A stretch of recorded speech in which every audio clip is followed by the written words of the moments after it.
Assalamu alaikum dear friends. Welcome back to our YouTube channel J&K Ideal Academy. दोस्तों जैसा कि आप सब जानते हैं कि हम बात कर रहे हैं रिज़र्व बैंक ऑफ इंडिया के बारे में। इससे पहले हमने 3 लेक्चर्स इस टॉपिक पर डिलीवर किए हैं। This is the 4th lecture regarding the same subject, regarding the same topic.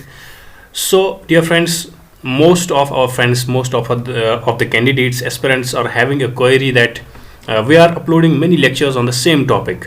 But let me clear, dear friends, this is a competitive examination where you are going to appear. तो ये एक competitive exam है जहाँ पे आप appear होने जा रहे हैं.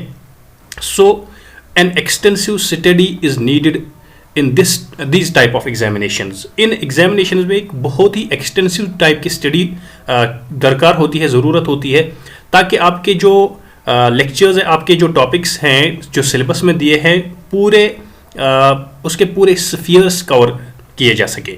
सो दैट्स आवर एफर्ट. वो हमारी कोशिश रहती है कि हमारी कोशिश रहती है कि आपके सिलेबस में जितने भी टॉपिक्स दिए गए हैं, जो भी टॉपिक्स हैं, उनको पूरे अच्छे अंदाज में कंप्लीट किया जाए.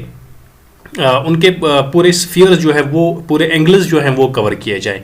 दैट इज़ वाई हम एक टॉपिक पे 2 या 3 या 4 लेक्चर्स जितने रिक्वायर्ड होते हैं उतने लेक्चर्स डिलीवर करते हैं. तो दोस्तों इसमें घबराने की कोई ज़रूरत नहीं. It might take time but this will save your future. इससे आपका फ्यूचर जो है वो सेफ है. इससे आप जो जब एग्ज़ाम में जाओगे तो इंशाल्लाह you will excel in your examination watching these lectures. तो दोस्तों स्टार्ट करने से पहले हमारा आज का चौथा लेक्चर जो है रिजर्व बैंक ऑफ इंडिया के बारे में, ये स्टार्ट करने से पहले एक रिक्वेस्ट है मेरी. ये आप यहाँ पे देख सकते हैं हमारा फेसबुक पेज जो है कॉम्पिटिटिव एग्ज़ाम्स हब. तो यहाँ पे आप देख सकते हैं कॉम्पिटिटिव एग्ज़ाम्स हब हमारा फेसबुक पेज. ये रिक्वेस्ट है आपसे कि आप लाइक कीजिए, बिकॉज़ इस पेज पे भी हम डेली नोटिफिकेशंस, जो इंपॉर्टेंट नोटिफिकेशंस या वीडियोस या और भी बहुत सारी चीज़ें जो होती है एग्ज़ाम रिलेटेड, वो यहाँ पे अपलोड होती रहती हैं. तो आपसे गुजारिश है कि हमारे Facebook page competitive exams hub को लाइक कीजिए, ताकि आपको डेली अपडेट्स मिल सकें जो भी होती हैं जेके एसएसबी या जेके पीएससी या जितने भी एग्ज़ाम्स होते हैं उनके रिलेटेड जो भी अपडेट्स होती हैं वो आपको मिलती रहें. ये हमने एक नया पेज स्टार्ट किया है, तो इंशाल्लाह this page will be updated daily on daily basis. जो भी इंफॉर्मेशंस होंगी वो इस पर अपलोड की जाएंगी. तो ये थी एक अहम गुजारिश आप लोगों से कि हमारे इस फेसबुक पेज को आप लाइक कीजिए. तो दोस्तों चलिए आज का टॉपिक हम स्टार्ट करते हैं. ये है आरबीआई गवर्नर्स. इनके बारे में इंपॉर्टेंट वन लाइनर्स ये आपके एग्जाम में पूछे जा सकते हैं. इंपॉर्टेंट फैक्ट्स हैं ये regarding the RBI governors. So let us start dear friends. तो यहाँ पे नीचे दिए गए हैं कुछ important one liners regarding the RBI governors. The first one is Manmohan Singh, जो कि कंट्री के प्राइम मिनिस्टर भी रहे हैं, इंडिया के प्राइम मिनिस्टर रहे हैं, 2 बार रहे हैं. 2004 से 2014 तक for consecutive 2 terms he has been the Prime Minister of India. So this Manmohan Singh, he has also been the Finance Minister of India in 1990s when India was passing through financial crisis. तो उस दौरान ये मनमोहन सिंह जो हैं इन्होंने बहुत ही अच्छा role किया एज फाइनेंस मिनिस्टर. तो ये जो मनमोहन सिंह है, he is the only RBI governor who also served the country as the Indian prime minister. ये जितने भी हमने 24 या 25 जितने हमने पढ़े आरबीआई गवर्नर्स, कितने लोगों ने सर्व किया है एज आरबीआई गवर्नर, उनमें से खाली एक गवर्नर ऐसा है जिसने इंडिया के प्राइम मिनिस्टर के तौर पे भी काम किया है, और वो है doctor Manmohan Singh, the great economist. एक ग्रेट इकोनॉमिस्ट के तौर पे भी जो उभर के आए. तो ये थे वो आरबीआई के गवर्नर जिन्होंने एज प्राइम मिनिस्टर भी इंडिया को सर्व किया. दूसरी बात यह है कि इंडिया का जो पहला गवर्नर आरबीआई का जो था इंडियन, हमने एज यानी जनरली जब हम बात करते हैं कि आरबीआई का पहला गवर्नर कौन था, तो British Osborne Smith, sir Osborne Smith, he was the first governor of the Reserve Bank of India. But when we talk of the Indian person, first Indian governor of the Reserve Bank of India, it is none other than C.D. Deshmukh. He is the first Indian governor of the Reserve Bank of India. तो आगे देखते हैं K.J. Udeshi. K.J. Udeshi, he was the first woman deputy governor of the Reserve Bank of India. पहली खातून जो रही है, पहली औरत जो रही है deputy governor of the Reserve Bank of India, she is K.J. Udeshi.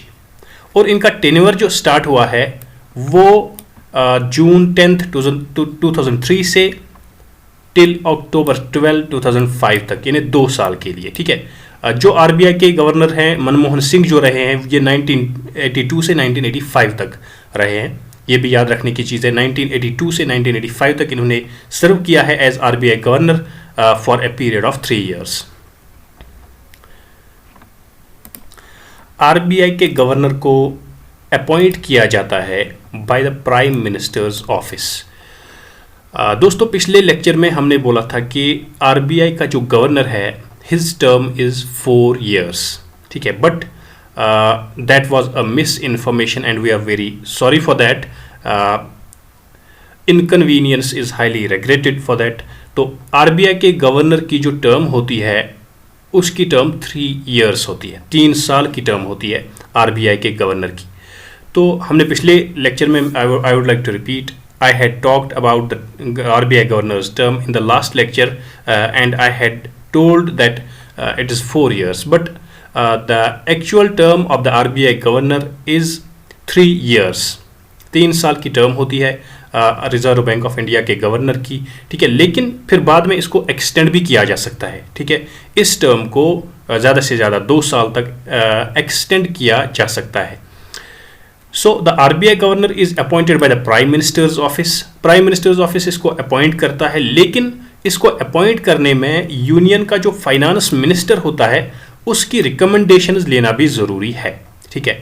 तो यूनियन फाइनेंस मिनिस्टर की रिकमेंडेशन पर प्राइम मिनिस्टर्स ऑफिस जो है वो आरबीआई के गवर्नर को अपॉइंट करता है. और इसके अलावा आरबीआई का गवर्नर जो है और डिप्टी गवर्नर्स जो भी हैं, ठीक है, उनको अपॉइंट किया जाता है as per the section 8 of the Reserve Bank of India act 1934. हमने पहले लेक्चर में बोला था कि रिजर्व बैंक ऑफ इंडिया को एस्टैब्लिश किया गया under an act of the parliament, that's the Reserve Bank of India act 1934. That's why it is a statutory body and this act has a section that is section number 8. इस section के तहत RBI के governor और deputy governors को appoint किया जाता है.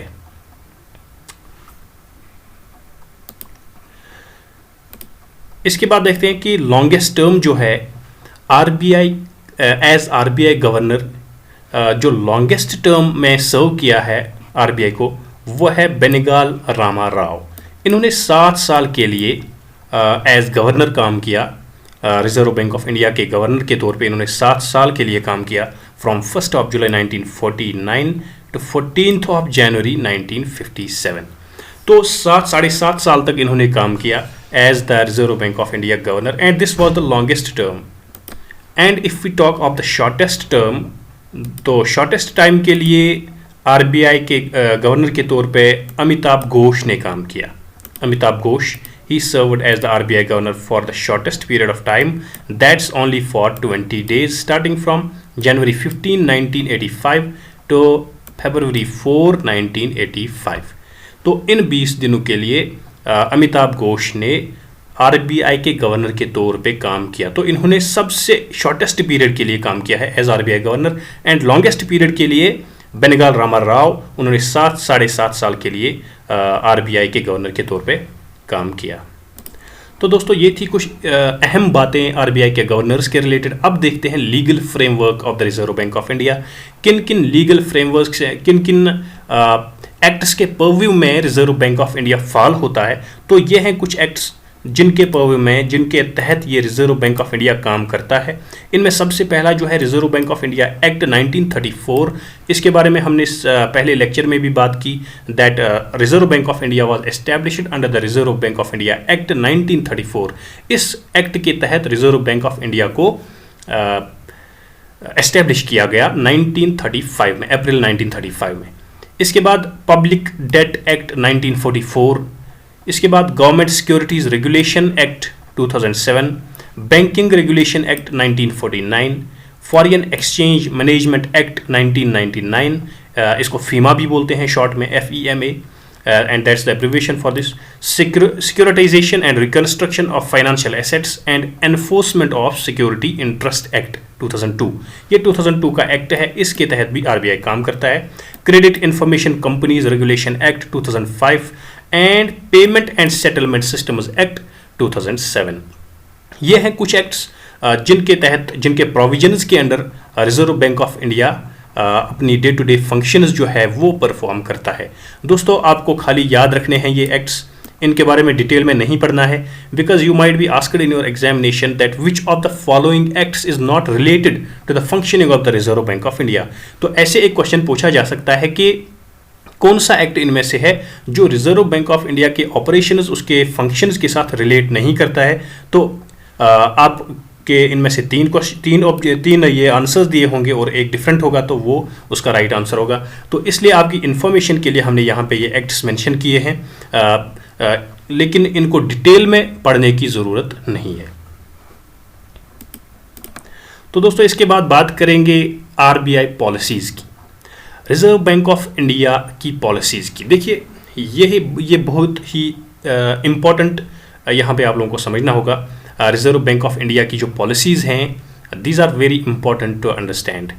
देखिए रिजर्व बैंक ऑफ इंडिया जो है, हमने पहले लेक्चर में पढ़ा कि its main function is the regulation of monetary supply in the country में मनी सप्लाई को मेंटेन रखना, एक बैलेंस्ड लेवल पे रखना, ये RBI का सबसे बड़ा फंक्शन है। ठीक है, क्योंकि मनी सप्लाई जो है इसकी लेवल जो है वो ना ज़्यादा होनी चाहिए और ना इसकी लेवल कम होनी चाहिए, बिकॉज मनी सप्लाई से अगर इसकी मनी सप्लाई की लेवल जो है वो इंक्रीज़ होती है तो इन्फ्लेशन हो जाती है इकोनॉमी में, अगर मनी सप्लाई की लेवल डिक्रीज़ होती है तो डिफ्लेशन हो जाती है। ठीक है, ऑल्दो जो इन्फ्लेशन की कुछ परसेंटेज 2 या 3% एक बहुत ही अच्छी मानी जाती है इकोनॉमी के लिए, लेकिन फिर भी ज़्यादा इन्फ्लेशन नहीं जानी चाहिए, 5% से ऊपर या उससे ज़्यादा तो नहीं हो जानी चाहिए।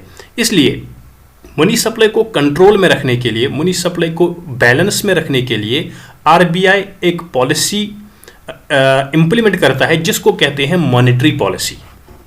तो इस मॉनेटरी पॉलिसी के बारे में हमने थोड़ा सा पढ़ा था एक लेक्चर में, विल कंटिन्यू, वो लेक्चर जो है वो अधूरा रह गया था, हम वो कंटिन्यू करेंगे आगे।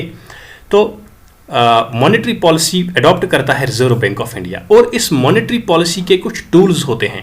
इस मॉनेटरी पॉलिसी के कुछ टूल्स जो reserve Bank of India use करता है ताकि इस मनी सप्लाई को एक बैलेंस में रखा जाए, वो टूल्स जो है वही RBI की पॉलिसीज़ होती हैं, और वो RBI की पॉलिसीज़ जो हैं वो इस मॉनेटरी पॉलिसी में सारे टूल्स फॉल होते हैं।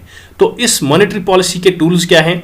सबसे पहला जो यहाँ पे रेपो रेट है, ठीक है, रेपो रेट। तो एक्चुअली इससे पहले था bank rate, we have forgot to mention that here.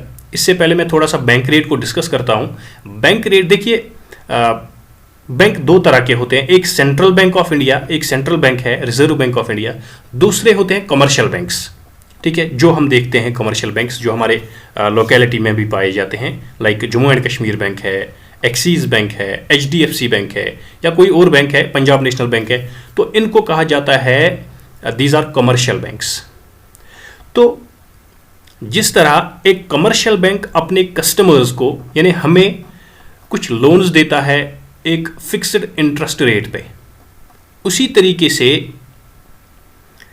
जो रिजर्व बैंक ऑफ इंडिया है वो इन कमर्शियल बैंक्स को लोन देता है एक इंटरेस्ट रेट पे। ठीक है, जिस रेट पे Reserve Bank of India commercial banks को लोन्स प्रोवाइड करता है उस रेट को कहा जाता है bank rate. So this is not very difficult to remember. We can simply say that the rate at which the Reserve Bank of India, the Central Bank of India, grants loans to the commercial banks, that rate is known as the bank rate. ठीक है, उस rate को कहा जाता है bank rate. ठीक, तो जब इकोनॉमी में मनी सप्लाई ज्यादा हो जाती है उस टाइम बैंक्स, ये जो आरबीआई है ये एक टाइट मॉनेटरी पॉलिसी इख्तियार करता है। इसकी मॉनेटरी पॉलिसी जो है वो टाइट हो जाती है। इसका मतलब क्या है? इसका मतलब यह है कि ये बैंक रेट को इंक्रीज करता है। बैंक रेट जब इंक्रीज होती है तो इसका मतलब है कि कमर्शियल बैंक्स को जो लोन्स मिल रहे हैं वो हायर रेट्स पे उनको मिल रहे हैं। जब कमर्शियल बैंक्स को ज़्यादा इंटरेस्ट रेट देना पड़ता है आरबीआई की तरफ, तो इसका मतलब है कि जो इकोनॉमी में मनी है वो एज इंटरेस्ट जाता है आरबीआई की तरफ, तो इकोनॉमी का जो मनी सप्लाई है वो स्क्वीज हो जाता है। ठीक है, तो स्क्वीज होने की वजह से मनी सप्लाई की लेवल जो है इकोनॉमी में वो कम हो जाती है और इस तरह से इन्फ्लेशन की हायर लेवल जो है वो नीचे आ जाती है, एक बैलेंस में आ जाती है। इसी तरह से जब डिफ्लेशन होती है तो इकोनॉमी में मनी को पंप करने की जरूरत पड़ती है। उस टाइम आरबीआई एक लूज मॉनेटरी पॉलिसी इख्तियार करता है। उस टाइम क्या होता है? उस टाइम जो बैंक रेट है उसको कम किया जाता है ताकि कमर्शियल बैंक्स को ज़्यादा इंटरेस्ट ना देना पड़े और जो पैसे ये इंटरेस्ट के तौर पे आरबीआई को देते थे वो ये इकोनॉमी में पंप करें, ये लोन्स प्रोवाइड करें ज़्यादा से ज़्यादा लोगों को ताकि ये पैसा इकोनॉमी में चला जाए, इकोनॉमी में मनी सप्लाई की लेवल हाई हो जाए और ये डिफ्लेशन जो हुई है ये अपने बैलेंस पे आ जाए। तो ये होती है बैंक की बैंक रेट पॉलिसी। ये एक टूल है, monetary policy of reserve Bank of India. इसका एक टूल है जिसके जरिए से इन्फ्लेशन को एक बैलेंस में रखा जाता है, मनी सप्लाई को बैलेंस में रखा जाता है। इसी तरह से है रेपो रेट। ठीक है, अब यहां पे देखेंगे रेपो रेट क्या है। Repo rate actually it is the short form of repurchase rate. ठीक है, एक्चुअली ये भी एक इंटरेस्ट रेट है। ठीक है, ये भी एक इंटरेस्ट रेट है at which the RBI lends money to all the other banks for a short term. Short term के लिए जब आरबीआई इन बैंक्स को, कमर्शियल बैंक्स को लोन्स प्रोवाइड करता है उसको कहा जाता है रेपो रेट और we can say repurchase rate. ठीक है, अब जब ये रेपो रेट इंक्रीज होती है तो सेम वैसा ही होता है। ठीक है, जैसा हमें बैंक रेट में बोला बिल्कुल वैसा ही यहां पे भी रेपो रेट में भी होता है। ठीक है, borrowing from RBI becomes more expensive. जब ये रेपो रेट इंक्रीज होती है तो उस टाइम जो आरबीआई से बोरोइंग की जाती है वो एक्सपेंसिव हो जाती है। जैसे हम बैंक रेट के बारे में बोलते थे, बैंक रेट जब इंक्रीज होती है तो आरबीआई का लोन जो है महंगा हो जाता है, बैंक रेट जब डिक्रीज होती है तो आरबीआई का लोन जो है वो सस्ता हो जाता है। Same is the case with repo rate. जब इंक्रीज होती है रेपो रेट तो बोरोइंग जो आरबीआई की है, जो हम लाते हैं वहाँ से, कमर्शियल बैंक्स जो लाते हैं वहाँ से लोन्स, वो एक्सपेंसिव बन जाते हैं, वो महंगे बन जाते हैं। एंड हेंस कस्टमर्स और the public bear the outcome of high interest rates. इसलिए जो बैंक्स हैं या कस्टमर्स हैं उनको ज़्यादा इंटरेस्ट रेट्स का जो आउटकम है, इंटरेस्ट रेट्स उनको ज़्यादा बियर करनी पड़ती है। ठीक है, इसी तरह से है reverse repo rate. Reverse repo rate is the short-term borrowing rate at which RBI borrows money from other banks. ठीक है, अब कभी कभी रिजर्व बैंक को भी जरूरत पड़ती है कि वो कमर्शियल बैंक्स से पैसा ले ले। ठीक है, कमर्शियल बैंक्स से लोन ले ले। तो कमर्शियल बैंक्स जो रिजर्व बैंक को पैसा देते हैं, जिस रेट पे देते हैं उसको कहते हैं reverse repo rate. And the Reserve Bank of India uses this method to reduce inflation when there is excess money in the banking system. जब बैंकिंग सिस्टम में ज़्यादा पैसा होता है, जब मनी सप्लाई ज़्यादा होती है तो आरबीआई रिवर्स रेपो रेट का टूल यूज़ करके इनसे लोन्स लेता है ताकि मनी सप्लाई जो है इकोनॉमी से वो स्क्वीज हो जाए। तो इस तरह से इस मनी सप्लाई को कंट्रोल में लाया जाता है। इसी तरह से है cash reserve ratio. Cash reserve ratio या इसको शॉर्ट में हम बोलते हैं CRR। कैश रिजर्व रेशो एक मैंडेटरी डिपॉजिट होता है जो कमर्शियल बैंक्स को रिजर्व बैंक ऑफ इंडिया में रखना पड़ता है इन the form of liquid cash. ये लिक्विड कैश के तौर पे रखना पड़ता है, लिक्विड कैश यानी बिल्कुल कैश के तौर पे रखना पड़ता है, जिसकी लिक्विडिटी हाई होती है। जो लिक्विड कैश होता है उसको उसके तौर पे रिजर्व बैंक में रखा जाता है इस CRR, इस कुछ अमाउंट को, तो ये इसको कहा जाता है CRR। So CRR is the mandatory deposit which every commercial bank has to deposit in the Reserve Bank of India in the form of liquid cash. And statutory liquidity ratio, this is also one of the ratios. Besides the cash reserve ratio, banks are required to maintain liquid assets in the form of gold and approved securities. देखिए अब जो cash reserve ratio की बात की हमने, तो ये cash reserve ratio जो है ये लिक्विड कैश की सूरत में होता है, ठीक है, इस लिक्विड कैश की सूरत में होता है। लेकिन स्टैट्यूटरी लिक्विडिटी रेशियो जो होता है, banks are required to maintain liquid assets in the form of gold. SLR जो होता है ये गोल्ड की सूरत में होता है और अप्रूव्ड गवर्नमेंट अप्रूव्ड सिक्योरिटीज के तौर पे होता है। इन दो सूरतों में ये पाया जाता है ये स्टैट्यूटरी लिक्विडिटी रेशियो, ये लिक्विड कैश के तौर पे नहीं रखा जाता है। And a higher SLR disables the banks to grant more loans. जितना SLR का रेट हाई होगा उतना ही कमर्शियल बैंक्स जो हैं ज़्यादा लोन्स नहीं दे पाते, क्योंकि ये SLR के तौर पे इनको जो है अपने लिक्विड एसेट्स रखने पड़ते हैं रिजर्व बैंक ऑफ इंडिया के पास in the form of gold and approved securities. तो जितना इसका रेट हाई होगा उतना ही कमर्शियल बैंक्स जो है वो इस काबिल नहीं रहते कि वो लोगों को लोन दे सकें। So friends, these were some important RBI policies, RBI rates, which are used in order to have a complete control over the money supply in the economy. So now let us have a look at the current RBI rates which are prevalent in today's economy in India. So here are the present and prevalent these RBI rates. We had talked about CRR, cash reserve ratio. This is presently 3%. Cash reserve ratio जो है presently current rate जो है RBI की वो 3% है। SLR की rate जो है वो 18.50% है। Repo rate 4%, reverse repo rate 3.35%, marginal standing facility rate it is 4.65% and bank rate it is also 4.65%. So friends, these are the present and current RBI rates which are used by the Reserve Bank of India in order to have a complete control over the overall money supply in the economy of India. तो दोस्तों इसके साथ आज का ये lecture हम complete करते हैं and we have concluded the Reserve Bank of India. ये वाला टॉपिक जो है रोल ऑफ RBI जो आपके सिलेबस में दिया गया है वो वाला लेक्चर जो है वो आज हमने कंप्लीट कर दिया वो टॉपिक। तो होप कि आप लोगों को अच्छी तरह से RBI का जो पूरा स्ट्रक्चर है, RBI की फंक्शनिंग, RBI के रेट्स, RBI के पॉलिसीज़, ये आप लोगों ने अच्छी तरह से समझा होगा। एंड RBI के गवर्नर्स, उनका रोल क्या होता है, उनको अपॉइंट कैसे किया जाता है, डेप्यूटी गवर्नर्स। तो I hope that all these things you might have understood, अच्छी तरह से आप लोगों ने अंडरस्टैंड किया होगा।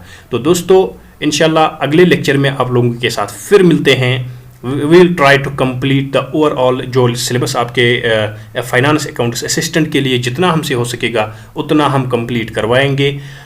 तो दोस्तों लास्ट में फिर से एक गुजारिश है, ये हमारा फेसबुक पेज है कॉम्पिटिटिव एग्ज़ाम्स हब, ये आप लाइक करें और ज़्यादा से ज़्यादा शेयर करें, इसको ज़्यादा से ज़्यादा फेसबुक पे शेयर करें ताकि ये पेज जो है ये बाकी लोगों तक भी पहुंच सके। So friends, hope you understand our topics very well.